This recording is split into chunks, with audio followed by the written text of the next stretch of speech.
একটু ভালো থাকার জন্য কি চাই? প্রচুর টাকা, মানসিক শান্তি, নাকি পরিবার? উত্তর খুঁজতে গেলে যেতে হবে বাঁকুড়া শহর সংলগ্ন বিকনায় ডিএভি পাবলিক স্কুলের পাশে অবস্থিত ক্ষীরোদপ্রসাদ বিদ্যা বিনোদ সেবাশ্রমে। কর্মী সমেত আবাসিক রয়েছেন ৩২ জন। প্রত্যেকেই থাকেন নিজস্ব কক্ষে। বৃদ্ধাশ্রমের পরিবেশের মধ্যে যে নিস্তব্ধতা রয়েছে তার মধ্যে যেন একটু বিষাদ মেশানো রয়েছে।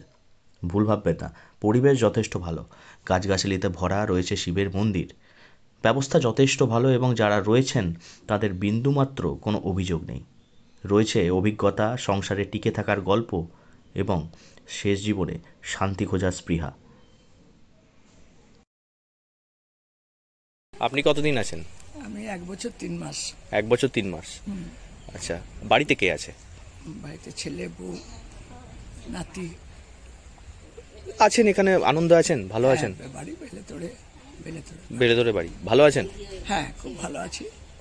মন কেমন করে মাঝে মাঝে?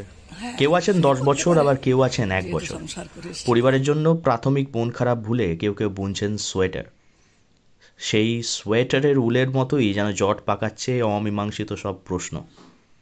সকালে ঘুম থেকে ওঠার পর চা বিস্কুট, তারপর সামান্য ব্যায়াম, এরপর ঠাকুরের নাম, গল্পগুজব করতে করতেই চলে আসে লাঞ্চের সময়। এরপর বিকেলে একটু ঠাকুরের নাম, বাগানে ফুলের চর্চা, এরপর ডিনার করে রাতের বিছানা। প্রায় প্রতিটা আবাসিকই এক কথা বলছেন, সংসারের মানসিক চাপ থেকে বেরিয়ে এসে বেশ ভালোই আছেন তারা।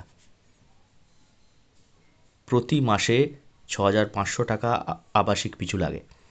প্রত্যেক আবাসিকের রয়েছে নিজস্ব রুম এবং ওয়াশরুম।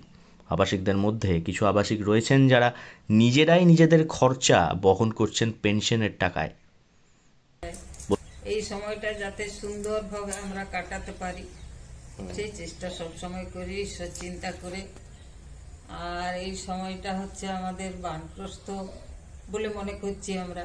আগেকার মতো তো আর বন জঙ্গল নেই, এখন এইটাই আমাদের বানপ্রস্থ বলে আমাদেরকে মনে করতে হবে। চলছে এসআইআর। জেলায় জেলায় বৃদ্ধাশ্রমগুলিতে ফিরে আসছেন ছেলেমেয়েরা। যদিও তেমন কিছু ঘটেনি ক্ষীরোদপ্রসাদ বিদ্যা বিনোদ বৃদ্ধাশ্রমে। কোনো এক বিকেলে যদি যান, অবশ্যই অনুমতি নিয়ে প্রবেশ করতে হবে।